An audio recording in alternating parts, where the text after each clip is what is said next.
ఎంతగా ప్రేమిస్తూ ఉన్నాడో ఆరంభాల పుస్తకమైనటువంటి ఆదికాండం దగ్గర నుంచి మనం చూస్తే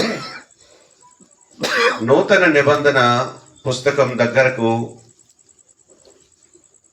వెళ్తే మధ్యలో ఉన్నటువంటి కుటుంబాల పట్ల దేవుని యొక్క ఉద్దేశాలు, దేవుని యొక్క మనస్సు, కుటుంబాలను కొరకు ఆయనకున్నటువంటి బాధ్యతలు, కుటుంబాలను పట్టించుకున్నటువంటి ఆయన యొక్క విధానాలు చాలా ప్రత్యేకంగా ఉంటాయి. ఈ సందర్భంలో సంతోషంతోనూ అలాగే ధైర్యంతో ఒక మాట చెప్తా ఉన్నాను.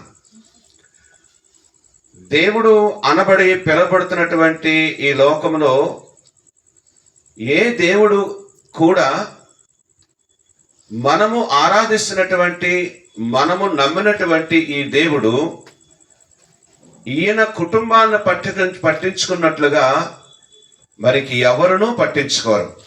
ఇది నా ధైర్యం. ఎన్ని కుటుంబాల కొరకు ఆయన ఎఫర్ట్స్, ఆయన ఎంత ఖర్చు పెట్టారో సమయం, ఎన్ని విధాలుగా కుటుంబాల మధ్య ఆయన పనిచేశారో మనము ఈరోజు కొన్ని జ్ఞాపకం చేస్తాను మీకు.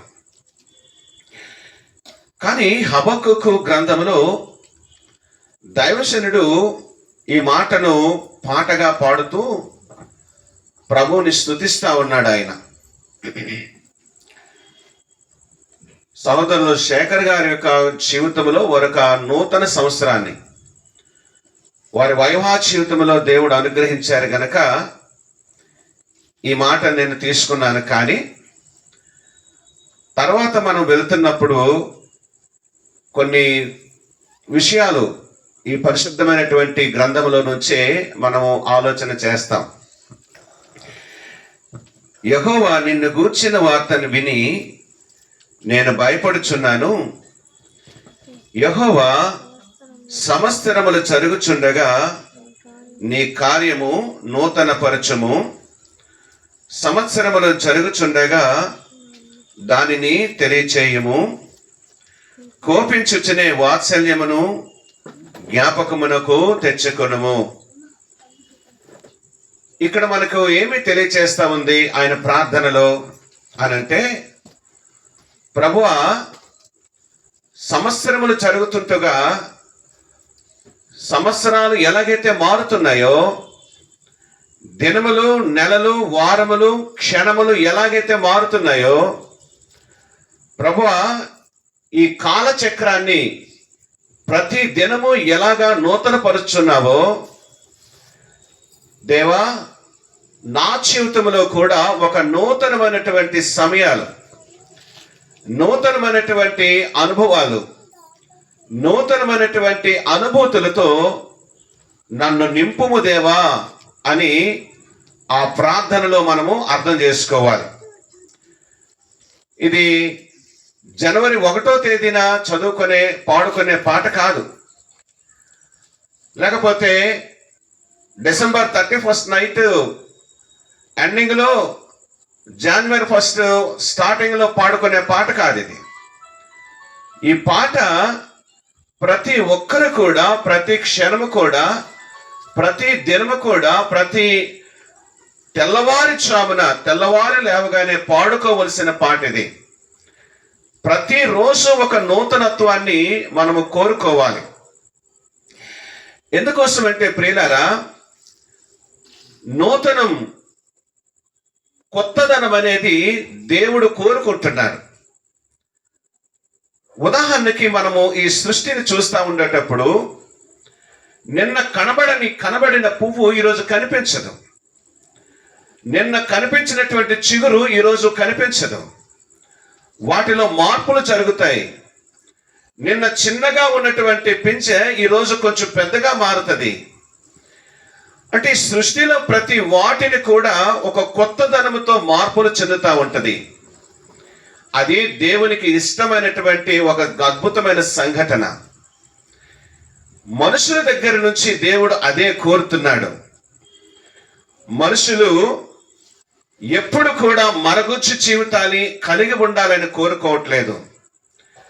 ఆదికాండము 1వ అధ్యాయము 28వ వచనం ప్రకారముగా మనుషులందరూ కూడా అభివృద్ధి పొందాలి. మనుషులందరూ అభివృద్ధి పొందడం అంటే భౌతికమైనటువంటి అభివృద్ధి కోసమో, లేకపోతే గర్భఫలమైనటువంటి అభివృద్ధి కొరకు, లేకపోతే సంపాదన విషయంలో అభివృద్ధి విషయంలోనో, లేకపోతే ప్రియులారా చదువు విషయంలో మరొక ఉన్నతమైనటువంటి చదువుల కొరకు, లేకపోతే ఉద్యోగాల విషయంలో మరొక ప్రమోషన్ కొరకు ఒక నూతనత్వాన్ని కోరుకోవడం ఇది ప్రాముఖ్యమే, ఇది సాధారణమైన విషయాలు ఇవి. కానీ నూతనత్వాన్ని కోరుతున్నటువంటి దేవుడు ఆయన ఆత్మస్వరూపి. దేవుడు ఆత్మయున్నాడు. అంటే దేవుడు తనకు తానుగా మనుషులకు ఎలాగ పరిచయం చేసుకుంటున్నాడంటే ప్రియులారా, ఆయన కంటికి కనబడడు, కానీ ఆయనకు హృదయానికి గోచరిస్తాడు. దేవుడు కనబడడు, కానీ మనుషులకు అర్థమవుతాడు. దేవుడు మాట్లాడుతాడు, దేవుడు వినపడతాడు. అంటే ఆయన ఆత్మ అయినటువంటి దేవుడు. అందుకోసమే ఆయనకు ఆలోచనలు, మానవుని పట్ల ఆయనకున్నటువంటి కోరిక, మనుషుల పట్ల ఆయనకున్నటువంటి ఉద్దేశాలు చాలా గంభీరమైనవి అని నేను మీకు తెలియచేస్తా ఉన్నాను. ప్రియులారా గమనించండి, పిల్లాడు పుట్టాడు, నెలలు దాటుతున్నాయి, లేకపోతే పిల్లది పుట్టింది, నెలలు దాటుతున్నాయి, సంవత్సరాలు గడుస్తున్నాయి, కానీ ఆ చాప మీదే బంగురుతా ఉంటుంటే, వాళ్ళు నడవలేకపోతూ ఉంటుంటే, వాళ్ళు మనుషులను అర్థం చేసుకోలేకపోతుంటే, ఆ మరగుచ్చుగా ఉన్నటువంటి ఆ పిల్లల విషయంలో ఏ తల్లిదండ్రులు కూడా సంతోషించలేరు. ప్రతిరోజు కూడా ఒక కొత్తదనాన్ని పిల్లల దగ్గర నుంచి తల్లిదండ్రుల నుంచి కోరుకుంటారు. తల్లిదండ్రులు కొంతమంది ఇలా మాట్లాడతారు సంతోషంతో. ఇంటికి వెళ్ళగానే, అన్నయ్య మా బాబు నిన్ననే నన్నయ్య లేచాడు, గోడ పట్టుకొని నడుస్తా ఉన్నాడు, లేకపోతే వాళ్ళ మామయ్య వస్తే చూశాడు అన్నయ్య, వాని దగ్గర చూసి నవ్వాడు అని ప్రతిరోజు ఒక్కొక్క ఒక్కొక్క మార్పు చెందుతున్నటువంటి భంగిమలు గురించి తెలియచేస్తా ఉంటారు. అంటే ఆ పిల్లది లేకపోతే ఆ బిడ్డ విషయంలో ప్రతిరోజు ఒక నూతనత్వాన్ని కలుగుతున్నప్పుడు ఆ తల్లిదండ్రులు సంతోషిస్తారు.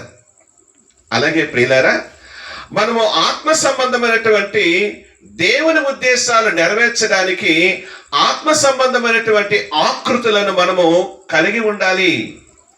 ఆకృతులను అంటే దేవుడు తన యొక్క వాక్యము చేత మనుషులను ఏ విషయంలో దర్శిస్తా ఉన్నాడో, దేవుడు మనుషులను ఏ విషయంలో వారితో మాట్లాడుతూ ఉన్నాడో, అందులో ఉన్నటువంటి దేవుని యొక్క అభిలాషను మనం అర్థం చేసుకోగలిగితే ప్రతి దినము కూడా ఒక నూతనత్వాన్ని మనము కలిగి ఉంటాము. ఇక్కడ ఒక మాట ప్రార్థన చేస్తా ఉన్నాడు హబక్కూకు గారు. సంవత్సరములు జరుగుచుండగా నీ కార్యములు నూతన పరచుము, సంవత్సరములు జరుగుచుండగా అది నాకు తెలియచేయము అని అంటున్నాడు. పైన మాట అంటున్నాడు, సంవత్సరములు జరుగుచుండగా నీ కార్యాలు నూతన పరచండి దేవా అని అంటున్నాడు. నేను బాగా తింటున్నాను, నేను బాగా ఎక్సర్సైజ్ చేస్తా ఉన్నాను, నేను చాలా చక్కగా జిమ్కి వెళ్తా ఉన్నాను, అందుకోసమే నేను కండలు తిరిగి ఉంటున్నాను, నేను చాలా ఆరోగ్యంగా ఉంటున్నానని మనమొట్టుకు మనం అనుకోవడానికి వీలు లేదు. ఏదైనా మనం ఆరోగ్యాన్ని కలిగి ఉన్నామన్నా, ఏదో ఒక ఛాయను మనం కలిగి ఉన్నామన్నా, ఈరోజు ఏ స్థాయిలో ఉన్నామన్నా, కానీ పౌలు భక్తుడు ఒకటే అంటాడు, ప్రియులారా నేను ఏ స్థితిలో ఉన్నానో అది దేవుని కృప మాత్రమే.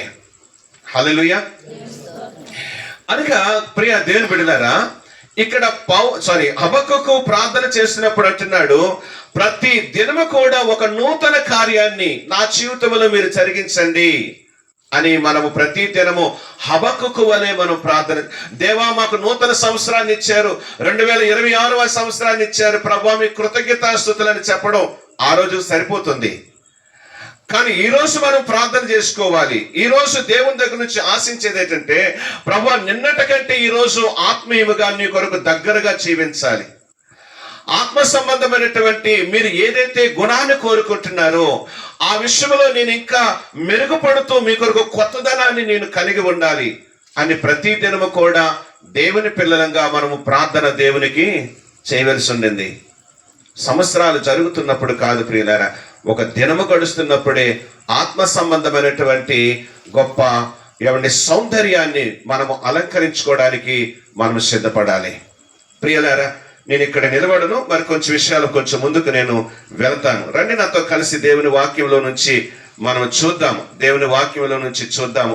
మొదటిగా మనము నూతనత్వాన్ని కోరుకోవడానికి, దేవుడు ఆశించిన వాటిని మనము అలంకరించుకోవడానికి మనం సిద్ధపడడానికి మత్తయి సువార్త 5వ అధ్యాయంలో, మత్తయి సువార్త 5వ అధ్యాయంలోని 3వ వచనములో చూస్తే యేసుక్రీస్తు ప్రభు ఇలా చెప్తా ఉన్నాడు, ఆత్మ విషయమై దీనులైన వారు ధన్యులు, పరలోక రాజ్యము వారిది అని అంటున్నాడు. దేవుడు మనుషులను దగ్గర నుంచి ఏమి కోరుకుంటున్నాడు? ఒక నూతనమైనటువంటి స్వభావాన్ని కోరుతున్నాడు. నేను ప్రారంభిస్తా ఉన్నాను ప్రియులారా, నా మాటలు చాలా జాగ్రత్తగా గమనించాలని కోరుతున్నాను. దేవుడు ఆత్మై ఉన్నాడు. ఆయన మన దగ్గర నుంచి కండలు తిరిగినటువంటి వీరుడుగా చూడాలనుకోవట్లేదు. ఆయన మన దగ్గర నుంచి గొప్ప అలంకరణతో కూడినటువంటి గొప్ప షూటు లేకపోతే మంచి శారీస్ తో కనబడాలని కోరుకోవట్లేదు.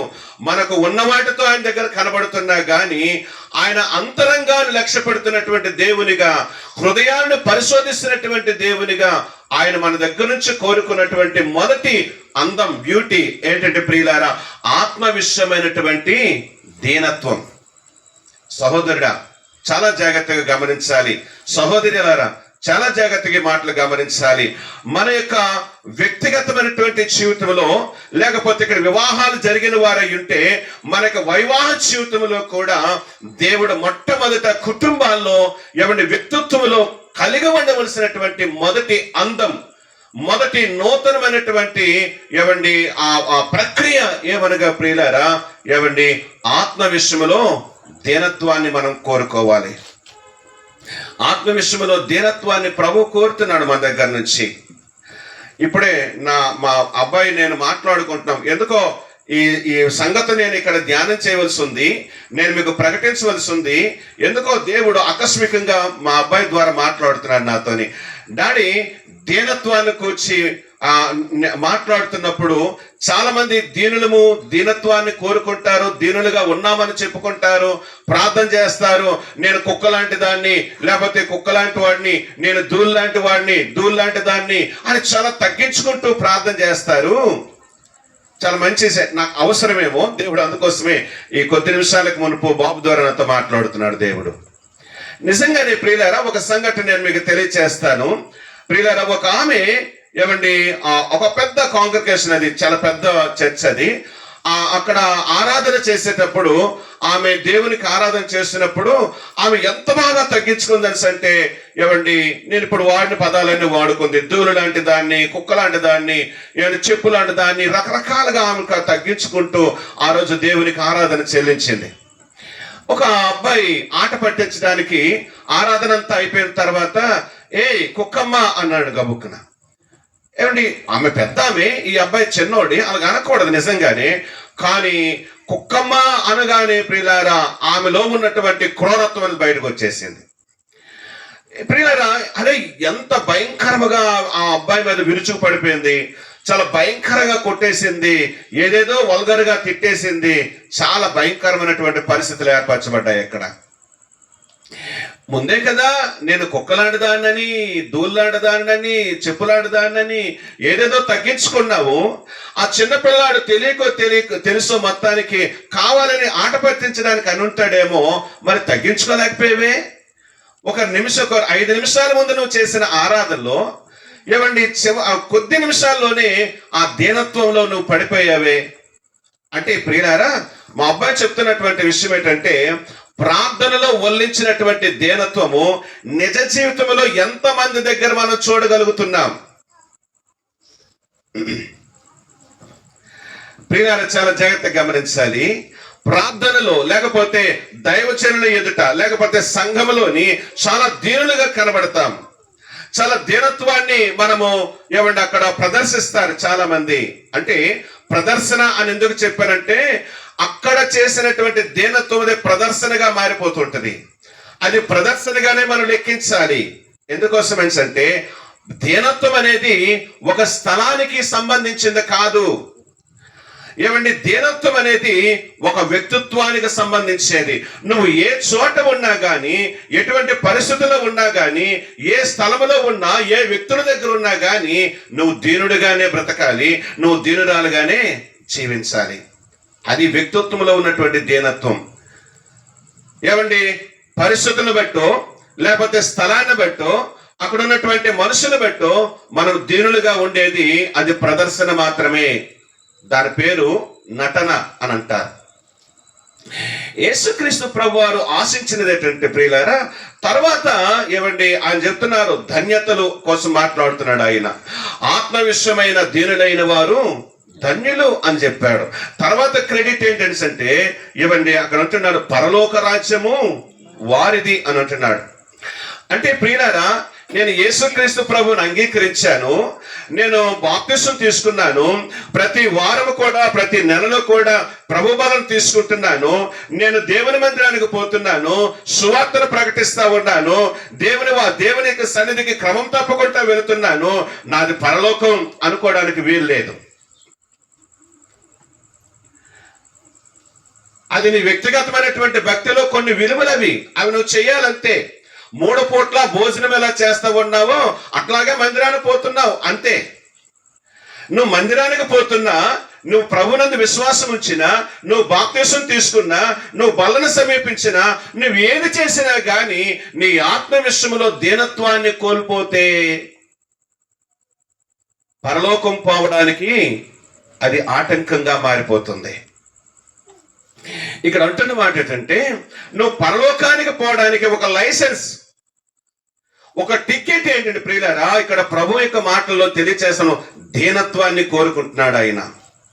యేసుక్రీస్తు ప్రభు వారు మత్తయి సువార్త 11:29 యేసుక్రీస్తు ప్రభు ఆయన చేసి ఆయన చెప్తాడు, ఆయన నేను సాత్వికుడను, దీన మనస్సు గలవాడను, మీ మీద నా కాడిని ఎత్తుకొనడి. చాలు తల్లి. ప్రియులారా, ఇక్కడ అంటున్న యేసుక్రీస్తు ప్రభు వారు ఆయన ఏమంటే పరిచయం చేసుకుంటున్నాడు, నేను సాత్వికుడను అని అంటున్నాడు. ఎందుకండి ఆయన సాత్వికుడని చెప్పుకోవడానికి ఇష్టపడుతున్నాడు?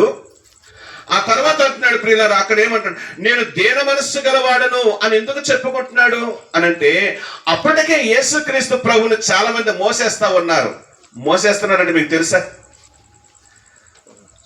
ఏంటి అతను పొగుడుతారు.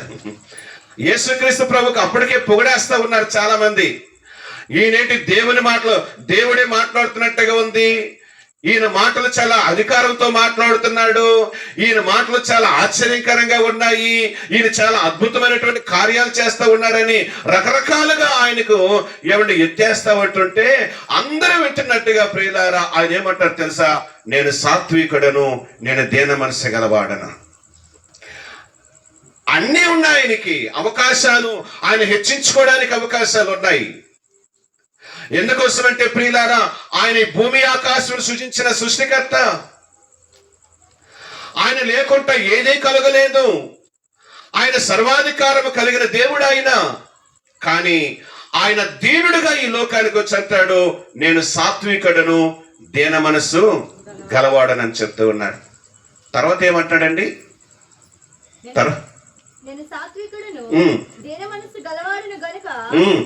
మీ మీద నా కాడిని ఎత్తుకొని నా యొద్ద నేర్చుకొనుడి, నా యొద్ద నేర్చుకొనుడి. ప్రియులారా, ఒక దైవశనులో మాట్లాడుతూ ఇలా చెప్పారు, నా యొద్ద నేర్చుకొనుడి అనే మాట కాదది, యేసుని నేర్చుకొనండి అనే మాట. ఈనక్ గారు అనేటువంటి ఒక దైవశను చెప్పారన్నమాట. ఏమన్నారంటే ప్రియులారా, నా యొద్ద నేర్చుకోవడం అని యేసుక్రీస్తు ప్రభు చెప్పాడు. అది కాదు, యేసునే నేర్చుకోవాలట. యేసుని నేర్చుకునండి. యేసు యొక్క బోధలు ఒక్కొక్క దగ్గర ఒక్కొక్క సేవకుడు ఒక్కలాగా మాట్లాడతారు. బైబిల్లో ప్రింటింగ్ విషయంలో కూడా ఒక్కొక్క భాషలోని దానికి అర్థాలు మారిపోతాయి. ఇంగ్లీష్ బైబిల్ వేరుగా ఉంటుంది, ఉర్దూ బైబిల్ వేరుగా ఉంటుంది, హిందూ బైబిల్ వేరుగా ఉంటుంది. కానీ అసలైనటువంటి పదము వాటికి అర్థం ఏంటంటే యేసుని నేర్చుకోవాలి. ఏం నేర్చుకోవాలి అంటే ఆయన దీనత్వాన్ని మనం నేర్చుకోవాలి. కుటుంబాల మధ్య, భార్యాభర్తల మధ్య ముఖ్యంగా ఈ దీనత్వం అనేది తనకు తానుగా తగ్గించుకున్నటువంటి ఆ నైతిక విలువను ప్రతి వ్యక్తి కలిగి ఉండేటప్పుడు ప్రియులారా, ఈరోజు కోర్టుల్లో కేసులు ఉండవు. పోలీస్ స్టేషన్లోని తగాదాల కోసం భార్యాభర్తలు నిలబడరు. వారి పక్షాన కొంతమంది, ఈ పక్షాన కొంతమంది ఏమంటే రోడ్ల మీద నిలబడాల్సిన అవసరం లేదు. ఈరోజు భార్యాభర్తలతోని ఏమంటే కోర్టులతో నిండిపోతున్నాయి, కోర్టుల్లోని కేసులు నిండిపోతున్నాయి. ప్రపంచ దేశాల్లో ప్రతి దేశంలో కూడా భార్యాభర్తలు విడిపోవాలనుకున్నారు, అనుకున్నటువంటి కుటుంబాలు కలవు. ఒక నెల రోజులు కాపురం చేయట్లేదు, వెంటనే విడాకుల కొరకు ఏమంటే చాలా మంది కోర్టులకు ఎక్కుతా ఉన్నారు. కారణం ఏంటి అనంటే తగ్గించుకోలేకపోవడం. ఒక భయంకరమైనటువంటి ఆ మనసులో ఉన్నటువంటి ప్రైడ్, గర్వం అనేది మనుషుల్లోని పేరుకుపోతున్న కారణం చేత భార్యాభర్తలు ఏమండి ఒకరినొకరు అర్థం చేసుకోలేక, క్షమించుకోలేక, ఏమండి ఒకరినొకరు ప్రేమించుకోలేక విడిపోవడానికి ఇష్టపడుతున్నారు. హెబ్రీ గ్రంథకర్త 13వ అధ్యాయంలో చాలా చక్కని విషయాలు మాట్లాడుతూ ఉన్నారు. నేను మాట మీకు జ్ఞాపకం చేస్తాను, నాతో కలిసి రండి. 13వ అధ్యాయంలోని 4వ వచనములో చూస్తే, వివాహము అన్ని విషయములలో ఘనమైనదిగాను పానుపు నిష్కల్మషమైనదిగాను ఉండవలెను. చాలా ఇక్కడ ఏమంటున్నాడు దైవజనుడు, ఏమని ప్రకటిస్తూ ఉన్నాడు ప్రియులారా? బాబు, అమ్మాయి, వివాహము అన్ని విషయములలో ఘనమైనది.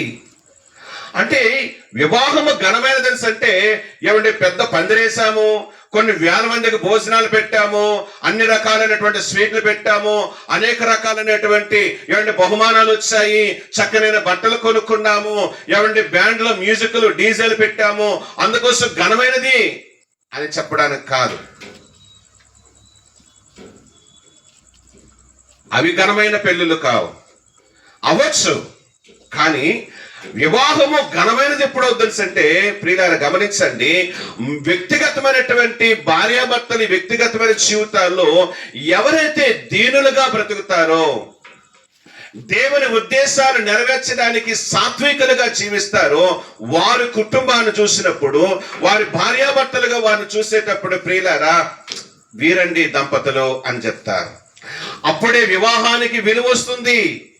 దేవుడు ఆరంభించినటువంటి ఆ వివాహ వ్యవస్థకు ఏమండి ఘనమైనదిగా చేస్తుంది లోకం. కొంతమంది భార్యాభర్తలు చూసినప్పుడు ఆ తల్లిదండ్రులు కానీ, లేకపోతే ఆ వివాహాలు జరిగించినటువంటి ఆ యొక్క మధ్యవర్తులు కానీ, వాళ్ళ తర్వాత ఏమంటారో తెలుసా?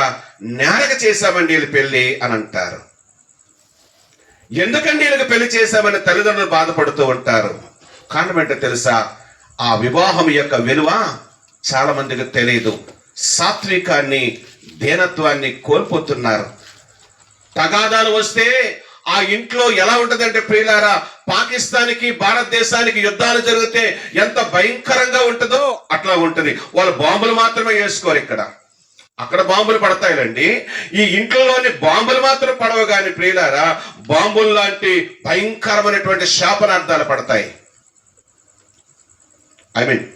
తమ్ముడు కుటుంబం మాట్లాడేది కాదు, ఈ శబ్ద తరంగాలు వింటున్నప్పుడు ఎవరి కుటుంబాలు, ఎవరి భార్యాభర్తల మధ్య అయినా కానీ ఇటువంటి పోరు జరుగుతున్నప్పుడు యేసుక్రీస్తు ప్రభు మీ దగ్గర నుంచి ఒకటి కోరుతున్నాడు, ఆత్మ విషయంలో దీనత్వాన్ని కలిగి ఉండండి అని ప్రభు మనకు ఒక సందేశం ఇస్తా ఉన్నాడు. కావాలి ఇది లేని కుటుంబాలు వల్లకాడలా తయారవుతున్నాయి. దీనత్వము తగ్గించుకోలేనటువంటి స్థితి కలిగినటువంటి కుటుంబాలు విచ్ఛిన్నమైపోతున్నాయి. నాకు తెలిసినటువంటి కుటుంబాలు కోకొల్లలుగా ఉన్నాయి. నేను కొన్ని తగువులకు వెళ్తా ఉంటుంటారు, పిలుస్తా ఉంటుంటారు. పాపం భార్య అంటది, నేను విడిపోతానంటారు. భర్త అంటది నాకు పిల్లలు కావాలంటారు. భార్య దగ్గర చిన్న పిల్లలు ఉండాలి, భర్త ఏమో నాకు పిల్లలు కావాలంటారు. వారికి చెందక వీరికి చెందక ఆ పిల్లల్ని అమ్మమ్మల ఇంటి దగ్గర లేకపోతే నానమ్మల ఇంటి దగ్గర ఎక్కడో ఉంచేసి వీరు వేరు వేరు జీవితాలు జీవిస్తారు. వీరు తగ్గించుకోలేని స్థితిని బట్టి ప్రియులారా పిల్లలను అనాథలుగా చేస్తారు. ప్రియులారా గమనించండి, ఎందుకు వివేకాన్ని కోల్పోతున్నారు? దేవుడు నిన్ను ఏ ఉద్దేశంతో వివాహం జరిపించాడు, ఏ ఉద్దేశంతో నిన్ను భార్యాభర్తలుగా ఏకపరిచాడు ఆయన. మీ జీవితాల్లో దేవుడు కోరుకుంటున్నది ఏంటో తెలుసా ప్రియులారా? ఆత్మ విషయంలో దీనత్వాన్ని కోరుకుంటున్నాడు ఆయన. ప్రతిరోజు కోపం ఉండొచ్చు. నేను ఉప్పు కారం తింటున్నానండి, నాకు కోపం రాదా? అది అన్ని మాట్లాడితే నేను మాట్లాడినా, ఆయన అన్ని మాట్లాడితే నేను ఊరుకుంటానా? నేను ఇంతకుముందు ఒకసారి మాట్లాడుతూ ఒక పెద్దవాళ్ళు వృద్ధులు వాళ్ళు చెప్పిన సాక్ష్యాన్ని నేను మీకు తెలియజేశాను. మళ్ళీ గుర్తు చేస్తాను ప్రియులారా. తగాదాలు రావు అని అంటే వారు నటిస్తున్నారని అర్థం. ఏ కుటుంబంలో తగులు రావట్లేదు అంటే వాళ్ళకంటే నటనా ప్రావీణ్యత కలిగిన వారు మనకి ఎవరు ఉండరు. వాళ్ళకి ఆస్కార్ అవార్డు ఇవ్వాలి. కుటుంబం అన్న తర్వాత గొడవలు వస్తాయి, తగాదాలు వస్తాయి. ప్రియులారా గమనించండి, తగాదాలు జరుగుతున్నట్టే ఆ బంధము చాలా గట్టిగా మారుతుంది, చాలా పటిష్టం చేయబడుతుంది. అలాగని కోరును తగులు పెట్టమని చెప్పట్లేదు నేను. తగులు పెట్టకమని చెప్పడం కాదు. వస్తాయి, వచ్చేటప్పుడు ఎవరో ఒకరు తగ్గించుకోగలిగితే, యేసుక్రీస్తు ప్రభువారు కోరుకున్నటువంటి ఆత్మ విషయంలో దీనత్వాన్ని మనం కలిగి ఉంటే ప్రియులారా అద్భుతమైనటువంటి సంతోషాన్ని, అద్భుతమైనటువంటి ఒక నూతనమైనటువంటి క్రియేషన్ ని మన కుటుంబాల్లో మనం చూడగలుగుతాం. ప్రియులారా, ఈ ఇండోర్ లో జరగవలసినటువంటి ఈ కూడిక అవుట్డోర్ లో జరుగుతుందని నేను అనుకోలేదు. కానీ అందరికి అవసరమేమో దేవుడు ఈ కుటుంబాలతో దేవుడు మాట్లాడుతూ ఉన్నాడు. ప్రియులారా గమనించండి, రెండు విషయాలు జ్ఞాపం చేస్తాను. ఘనమైనదిగా ఉండాలి. ఘనమైనదిగా ఉండాలని అంటే ఆత్మ విషయంలో దీనత్వాన్ని కలిగి ఉండాలి. ఆ కుటుంబాన్ని చూసేటప్పుడు, ఆ భార్యాభర్తలు చూసినప్పుడు అప్పటికే కుటుంబంలో జీవితంలో విసుగుపోయిన వారందరూ కూడా ఆత్మ విషయంలో దీనులుగా బ్రతుకున్నటువంటి కుటుంబాన్ని చూసి చాలా మంది ఆదరించబడతారు. వాళ్ళలాగా మారిపోవాలి, వారిలాగా ఒకరినొకరు క్షమించుకోవాలి, వారిలాగా బ్రతకాలి అనుకుని మాదిరిగా మీ కుటుంబాన్ని తీసుకోగలిగితే భూమి మీద దేవుడు మీకు వివాహ వ్యవస్థలో కలిసి వారికి మీకు వివాహం చేసినందుకు ఆ వివాహము ఘనముగా ఎంచి దేవుడు వీరిని ఆశీర్వదిస్తాడు. హల్లెలూయా. ప్రియులారా, మరికొక విషయాన్ని నేను మీకు జ్ఞాపకం చేస్తాను, మరికొక మాట జ్ఞాపకం చేస్తాను. ప్రియులారా, దేవుని యొక్క కుటుంబంలోని ఒక క్రొత్త అనుభవాలు కలిగి ఉండాలి. క్రొత్త అనుభవాలు కలిగి ఉండాలి. మొదటిగా భార్యాభర్త, ఇది వ్యక్తిత్వాన్ని అంటే వ్యక్తులకు సంబంధించి మొదట చెప్పాను నేను. ఇద్దరికీ ఉండాలి. దీనత్వం అనేది, సాత్వికం అనేది ఇద్దరూ కలిగి ఉండాలి. ఒకరు కలిగి ఉండేది కాదు అది.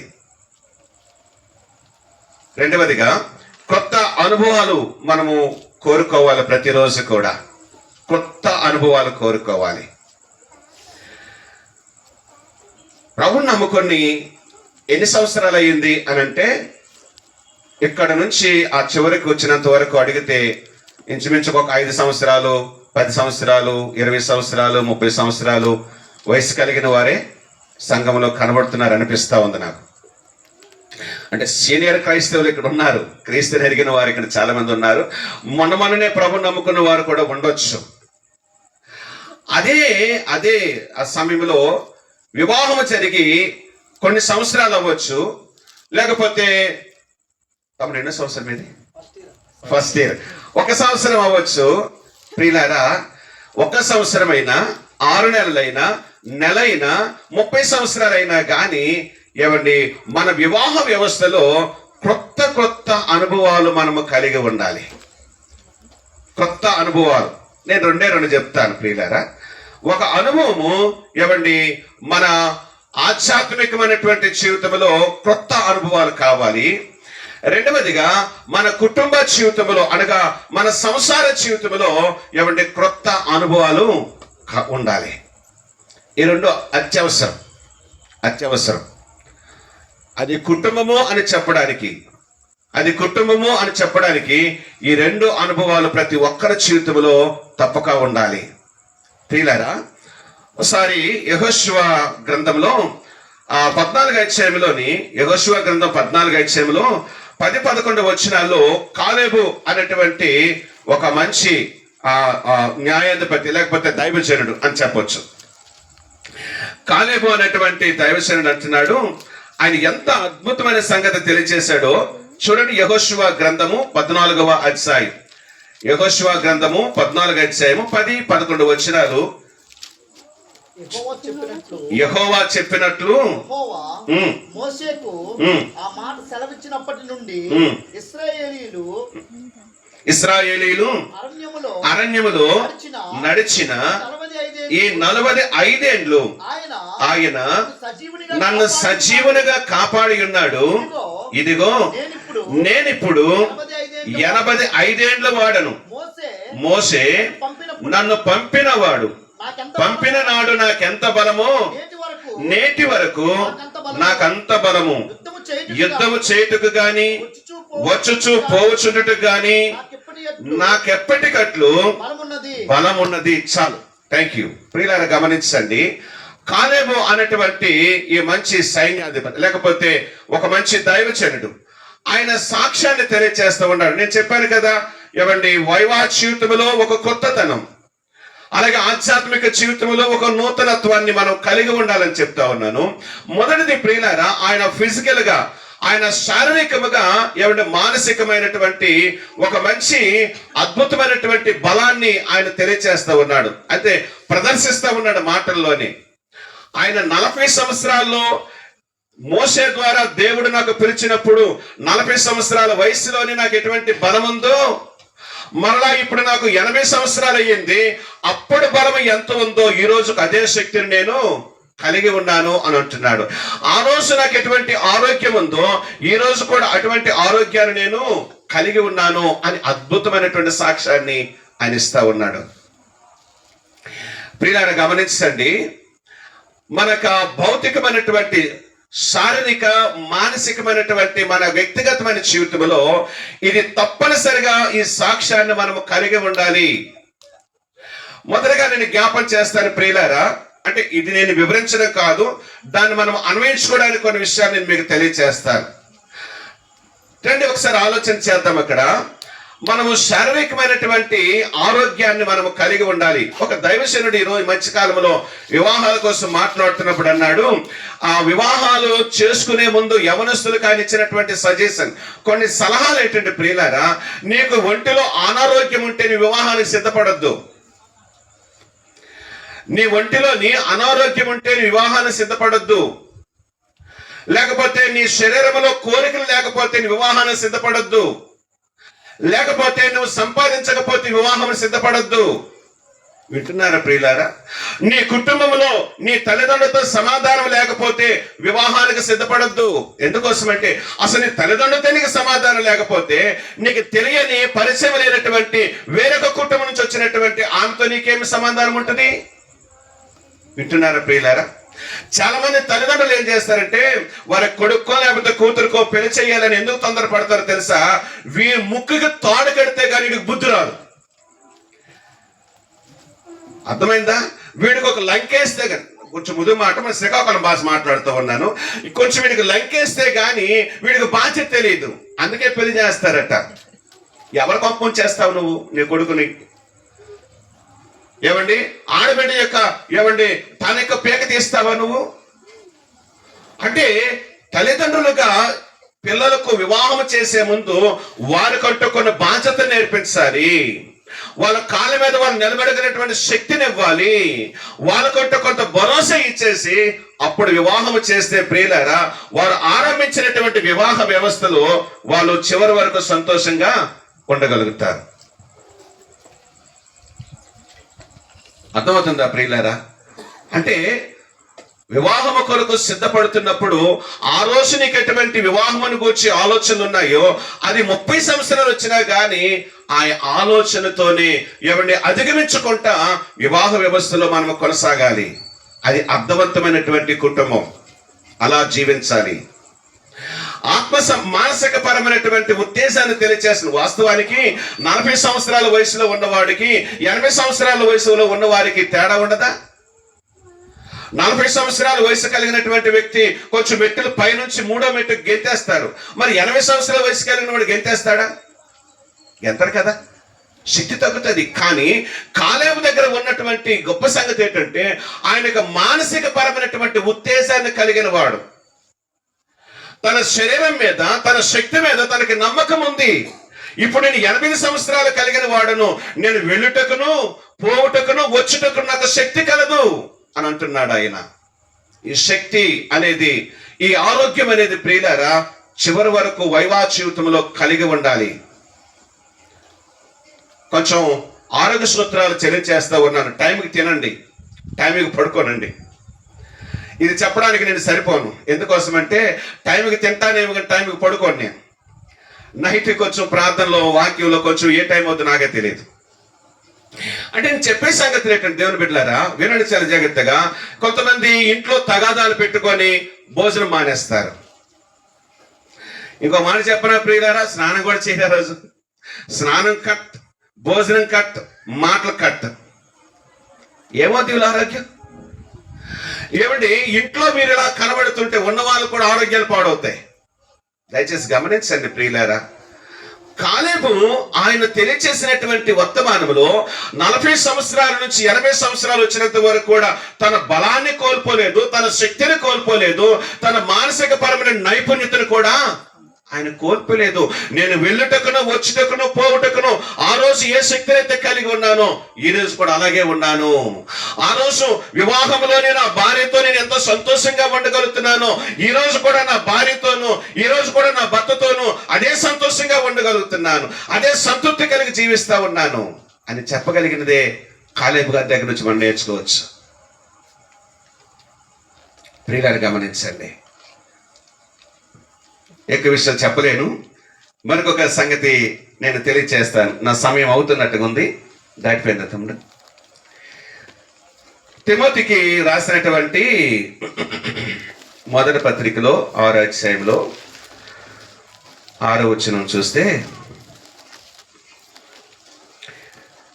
సంతుష్టి సహితమైన దైవ భక్తి గొప్ప లాభ సాధనమై ఉన్నది. 7-8 కూడా చదువుతున్నాను. మనం ఈ లోకములోనికి ఏమీ తేలేదు, దీనిలో నుండి ఏమీ తీసుకొని పోలేము. కాగా అన్న వస్త్రములు గలవారమయ్యుండి వాటితో తృప్తి పొందియుందుము. రెండవ సంగతి జ్ఞాపకం చేస్తాను ప్రియులారా. భార్యాభర్తల మధ్య ఉండవలసినది, భార్యాభర్తల మధ్య కాదండి ప్రియులారా, ప్రతి ఒక్కరి మధ్య, నువ్వు మనుషులు అయితే మనుషుల మధ్య ఉండవలసినది ఏంటంటే ప్రియులారా తృప్తి. రెండవదిగా సంతృప్తి. తృప్తి వేరు, సంతృప్తి వేరు. తృప్తి అనేది లోక సంబంధమైనది. లోకములో తన కంటికి కనబడినవన్నీ కూడా, కావాలనుకున్నవన్నీ కూడా చేతిలోకి వస్తుంటే, అనుభవంలోకి వస్తుంటే అది తృప్తి. కానీ సంతృప్తి అనేది ప్రియులారా దేవుని దగ్గర నుంచి పొందుకుంటున్నప్పుడు ఆ సంతృప్తే వేరుగా ఉంటది. అందుకోసం ఇక్కడ అపోస్తలుడైనటువంటి పౌలు భక్తుడు అంటున్నాడు ప్రియులారా, మనం ఈ లోకములోనికి ఏమీ తేలేదు అంటే మనము అనుకున్నవి పొందుకోలేదని నువ్వు దిగలు చెందొద్దు. ఉన్నప్పుడు లేనప్పుడు ఒకేలాగా మన మనస్సును, మన కుటుంబాలు ఒకే రీతిగా ఉండాలి. అది క్రిస్మస్ నెల, ఆ క్రిస్మస్ కి, ఆ పండక్కి మీ భర్త నీకు శారీ కొనలేదు, పాపం కొనలేకపోయాడు. పాత శారీ కట్టుకొని కొత్త శారీ లాగా తృప్తి చెందాలి. వింటున్నారా? అది పిల్లలకు మనం చెప్పలేము. చెప్తారు, అమ్మాయి డబ్బులు లేవు, ఈ నెల నాకు శాలరీ పడలేదు, లేకపోతే ఏదో అయింది, పిల్లల కోసం కొంటాను, నీ కొనలేనని అంటే ఇంకా అమ్మగారు ముఖం దిగాలు చెందుతూ ఉంటది. చాలా దిగులు చెందుతారు, ఏదో పెద్ద కొంపలు మూలిపోయినట్టుగా, అసలు బట్టలే లేవన్నట్లుగా. అంటే చిన్న ఉదాహరణ మీకు తెలియజేస్తారు. మనం ఏదైతే కోరుకుంటున్నామో అది మన చెంతగా చేరలేనప్పుడు ఏమండి ఆ సమయంలో కూడా మనము సంతృప్తిగా జీవించాలి. దేవుడు నాకు ఈ సమయంలో ఇదే ఇచ్చాడు, దాన్ని బట్టి నేను ఆనందించాలి. నీ భర్త ఎలాంటి వాడైనా నీ భర్తను బట్టి నువ్వు ఆనందించాలి. నీ భార్య ఎటువంటిదైనా నీ భార్యను బట్టి నువ్వు ఆనందించాలి. నేను చెప్పానేమో నాకు తెలీదు, మా ఊరికి దగ్గరలోని వివాహం జరిగిన తిరుగుమరుగులు అవుతాయి కదా, 7 రోజుల్లో అలా తిరుగులు అవుతాయి. 7వ రోజుకి ఆ అబ్బాయి అత్తవారి ఇంటిని చూస్తున్నప్పుడు యాక్సిడెంట్ అయ్యింది. యాక్సిడెంట్ అయితే ఆయన నడుము ఇరిగిపోయింది. నడుము ఇరిగిపోతే ఇక్కడ నుంచి పైన పనిచేస్తుంది, ఇక్కడ నుంచి కింద ఏమి పని చేయు. మొత్తానికి డాక్టర్ గారు చెప్పారు, ఈయన సంసారాన్ని పనికిరాడు అని చెప్పగానే అందరూ చాలా ఏడ్చారు. అంటే వివాహమైన 7 రోజులకి ఇలా జరిగితే ఏ అమ్మాయి ఊరుకోటి తట్టుకోగల చెప్పండి? ఏ తల్లిదండ్రులు తట్టుకోగలుగుతారు? కానీ ఆయన కింద ఆ అమ్మాయి చాలా చక్కగా చేస్తా ఉంది. అబ్బాయి యొక్క తల్లిదండ్రులు ఏమంటారని అంటే, అమ్మా మీకు వివాహమై ఎన్నాళ్ళు అవ్వలేదు, వాడేమో దేనికి పనికిరాడు కనుక మేము పెళ్లి చేస్తాం, నువ్వు నా కూతురివి, నేను మీకు పెళ్లి చేస్తావు, పెళ్లి చేసుకొని అంటే ఆమె ఏమన్నా తెలుసా? అదే యాక్సిడెంట్ నాకు జరిగితే అబ్బాయి పెళ్లి చేస్తారా అని చెప్పింది. అర్థమైందా? ఇప్పటికీ ఉన్నారు వాళ్ళు, మాకు గుడికి దగ్గరలో కొంచెం దూరంలో ఉంటారు. ఆ చెల్లి చెప్పిన మాట ఏంటంటే, అదే యాక్సిడెంట్ నాకు జరిగితే అలాగే చేస్తాడు ఆయన, ఏమో నాకు తెలీదు. అతడు నాకు భర్త కాడు, అతడు నాకు కొడుకు, నా కొడుకు కింద చేస్తానని చేసుకుంటాను తప్ప నేను వివాహం అయితే చేసుకోను. ఎంతకంటే సాక్ష్యం చెప్పలేను. మరి నేను కళ్ళతో చూసి చెప్తా ఉన్నాను మీకు. ఇప్పటికీ వారికి వివాహం అయ్యి దగ్గర ఒక 7 సంవత్సరాలు అవుతుంటది. అమ్మాయికి అంగన్వాడీ ఏదో పని వచ్చింది, ఆ పని చేసుకుంటా భర్తను చూసుకుంటుంది. ప్రభు నమ్ముకున్నాలే. నేను అంటుంది ఏంటంటే ప్రియులారా, గమనించండి, ఒక జోక్ చెప్తాను. అందరూ కొంచెం బిగుసుకున్నట్టు కనబడుతున్నారు. పెళ్లిలో చూసినటువంటి అమ్మాయి కొంచెం వివాహం అయిపోయిన తర్వాత భోజనానికి వెళ్ళడానికి మళ్ళీ బట్టలు మార్చుకొని కొంచెం ముఖం కడుక్కొనేసి ఆ రూమ్లో విడిది గదిలో కూర్చుంది. ఆ పెళ్లి కుమారుడు కూడా, అబ్బాయి కూడా బట్టలు మార్చుకొని ఆ గదిలోకి వెళ్ళాడు. చుట్టూ వెతుకుతా ఉన్నాడు. చుట్టూ వెతుకుతుంటే అక్కడ ఉన్న అడుగుతున్నారు, ఎవరు కావాలి బాబు అని అంటే, నేను పెళ్లి చేసుకున్న అమ్మాయి ఎక్కడ ఉందని అంటున్నాడు. అరే ఇక్కడ కదా కూర్చొని కూర్చో మీద అని అంటే, అవునా ఈమెనా? ఎందుకు పాచలేకపోతున్నాడు? కొంచెం ముఖం కడిగేసిందిగా, మేకప్ అంతా పోయింది, పెళ్లి వస్త్రాలు మారిపోయినాయి, ఆమె అడ్రస్ మారిపోయింది ఆమె డెకరేషన్తో. ప్రియులారా, మనం నవ్వుకోవడానికి ఇది మీకు చెప్పాను కానీ చాలా మంది ప్రియులారా, ఒక చెల్లి అంటుంది, అన్నా నాకు కూతురు పుట్టిన తర్వాత నా భర్తకు నా మీద కోరికపోయిందట, నేను అక్కర్లేదు అంటున్నాడన్నా, ఇంటికి రావడం మానేశాడన్నా, నేనేం చేయాలి? ఇంటికి డబ్బులు కూడా ఇవ్వట్లేదు, నా కూతురికి కనీసం పాల డబ్బు కూడా కొనలేకపోతున్నాను అని ఏడుస్తా ఉంది. అడంటాడట, నీ శరీరం అంతా మెత్తగా అయిపోయింది, నేను చూడబుద్ధి వేయట్లేదు, నేను చూడాలంటే నాకు చాలా అసహ్యంగా కనబడుతున్నావు గనక ఇంటికి కూడా రానని చెప్పేసి పోయాడు ఎక్కడికో. ప్రియులారా, గమనించండి, మన మధ్య లేకపోతే భార్యాభర్తల మధ్య ఉండవలసింది ఏంటో తెలుసా ప్రియులారా? ఆకర్షణ కాదు ప్రియులారా, ఆత్మవిశ్వాసం. ఆకర్షణ కాదు, ఆత్మవిశ్వాసం. ఒకరినొకరు ప్రేమించుకోవాలి, ఒకరికొకరు క్షమించుకునేటువంటి ఆ యొక్క నైతిక విలువలు ఎప్పుడైతే కలిగి ఉంటామో అప్పుడే సంతృప్తి కలిగిన జీవితాన్ని కలిగి ఉంటారు. పౌలు అంటున్నాడు, ప్రియులారా, ఈ లోకంలోనికి వచ్చేటప్పుడు బలముతో మనం పుట్టలేదు, అందముతో పుట్టలేదు, ఎవరి ప్రియులారా గొప్ప ఆధిక్యతతో పుట్టలేదు, కానీ ఆ రోజు ఉంటా ఈ రోజు పోవచ్చు. యోబు దగ్గర మాట్లాడితే యోబు అదే చెప్తాడు కదా, యెహోవా ఇచ్చెను, యెహోవా తీసుకొనెను, ఆయనకే స్తుతి కలుగునగాక. ఇది కదా సంతృప్తి అంటే. భార్యాభర్తల మధ్య ఈ సంతృప్తికరమైనటువంటి జీవితాన్ని లేక, ఒకరినొకరు అర్థం చేసుకోలేక ప్రియులారా, అరే ఆమె అందం పోయింది, ఈయనకేమి ఇలాగైపోయింది, ఆయనకు ఉద్యోగం ఉందని చేసుకున్నాను, ఈరోజు ఉద్యోగం పోయింది, ఆమె ఎలా ఉందని చేసుకున్నాను, ఆమె ఆస్తులు పోయినాయి అని చెప్పేసి పెళ్లినాడు ఉండవలసినటువంటి ప్రేమ తర్వాత వాళ్ళు కోల్పోతున్నారు. చివరి మనం చదివి నేను ముగిస్తాను. మలాకీ గ్రంథంలో దేవుడు చాలా బాధతో తెలియజేస్తా ఉన్నాడు అన్నమాట. మలాకీ గ్రంథము 2వ అధ్యాయంలోనే ఒక మంచి మాట, మనము ప్రభు యొక్క హృదయంలో నుంచి వచ్చినటువంటి ఆ గొప్ప తలంపును మనం ఈరోజు చదువుకోవాలి తప్పకుండా. నాతో కలిసి చూడండి దేవుని బిడ్డలారా. 2వ అధ్యాయము మలాకీ గ్రంథం 786 పేజీ నెంబరు. దయచేసి చూడండి. నేను 14వ వచనం నుంచి చదువుతూ ఉన్నాను. అది ఎందుకని మీరు అడుగగా, యవ్వన కాలమందు నీవు పెళ్లి చేసుకొని అన్యాయముగా విసర్జించిన నీ భార్య పక్షమున యెహోవా సాక్షి ఆయను. అది నీకు తోటిదై నువ్వు చేసిన నిబంధనకు పాత్రురాలు కదా, నీ పెండ్లి భార్య కదా. కొంచెముగానైనను దైవాత్మ నొందిన వారిలో ఎవరునూ ఇలాగూ చెయ్యలేదు. ఒకడు చేసినను ఏమి జరిగెను? దేవుని చేత సంగతి నొందవలనని అతడు యత్నము చేసిన కదా. కాగా మిమ్మల్ని మీరే జాగ్రత్త చేసుకొని యవ్వనమున పెళ్లి చేసుకొని మీ భార్యల విషయంలో విశ్వాసఘాతకులుగా ఉండొద్దు. ఎవరు చెప్తాడు ఈ మాట? అక్కడ అంటున్నాడు దేవుని బిడ్డలారా 15వ వచనంలోని, కొంచెమైనా మీకు దైవాత్మ నొందిన వారైనా దేవుని మనస్సు ఉందా? మీరు పాపులని, మీరు పాపములో దొరుకుతున్నారని, నువ్వు అక్రమ చేస్తా ఉన్నావని దేవుడు విడిచిపెట్టలేదు. నువ్వు పాపము చేస్తున్నావని యేసుక్రీస్తు ప్రభువారు నేను క్షమించడం విడిచిపెట్టట్లేదు. మనం చేసిన ప్రతి పాపానికి ప్రతి దినము కూడా యేసుక్రీస్తు ప్రభువారు మనల్ని ప్రేమించి ఆయన క్షమించగలుగుతున్నాడు. ఆయన సంఘముని ఎలాగైతే ప్రేమిస్తా ఉన్నాడో, నిన్ను వలె నీ భార్యని కూడా ప్రేమించు. నీ శరీరాన్ని ఎలాగైతే ప్రేమించుకుంటున్నావో, నీ శరీరాన్ని ఎలాగైతే నువ్వు బాగు చేసుకుంటున్నావో, నీ భార్యను అలాగే నీ భర్తను కూడా అలాగే ప్రేమించు. అది దేవుని యొక్క మనసు. దయచేసి సహోదరులారా, నీ భార్యలను నిష్ఠూర పెట్టొద్దు.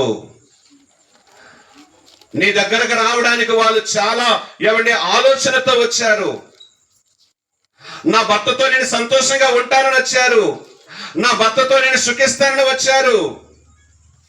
ప్రియ దేవుని బిడ్డలారా, ఒక చెల్లిని నేను ఎరుగుదును ప్రియులారా. ఆమెకు ఇద్దరు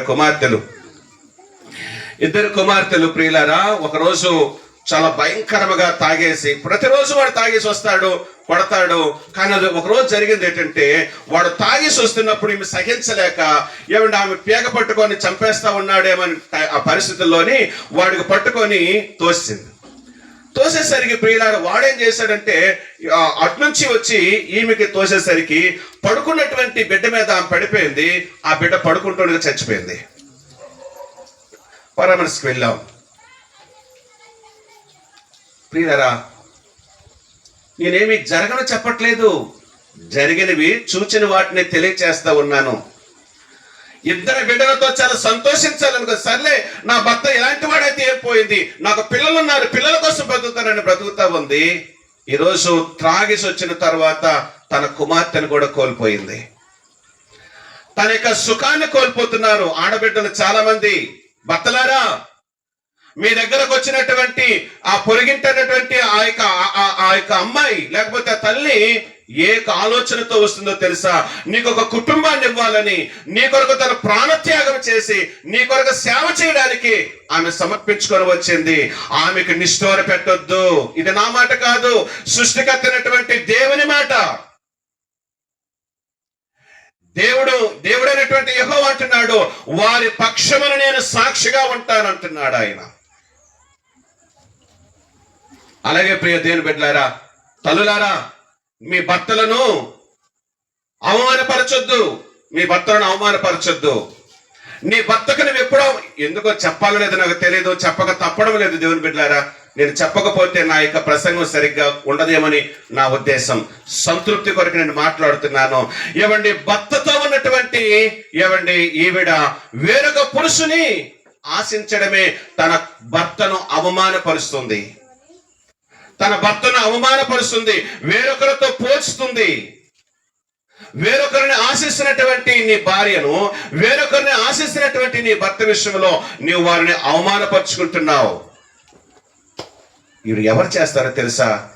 సంతృప్తి లేని వాళ్ళు, సంతృప్తికరమైన జీవితాన్ని అనుభవించలేరు. ఇలాంటి వారి కొరకు సామెతల గ్రంథకర్త అంటారు, వీరు జలగలాంటి వారట. జలగా ఇమ్ము ఇమ్ము ఇమ్ము, ఎంత తాగుతున్నా తాగుతూనే ఉంటుంటదట.